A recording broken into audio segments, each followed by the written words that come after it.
একটু নেট দে তো।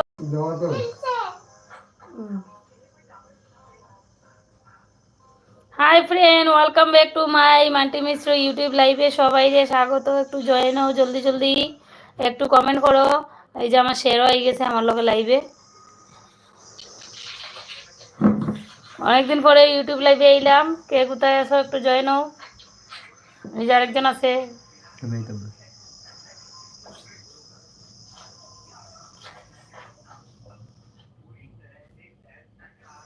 48 সেকেন্ড হয়ে গেল, কোনো মানুষ নাই। কই গেলায় সব? ইউটিউব লাইভে প্রিয়তম দার এত এত মানুষ আসে, কিন্তু আমার এখানে কই গেল? 1 মিনিট হয়ে গেল। 1 মিনিট 2 সেকেন্ড, 3 সেকেন্ড, 4 সেকেন্ড, 5, 6। একটু আসো, সবাই আসো।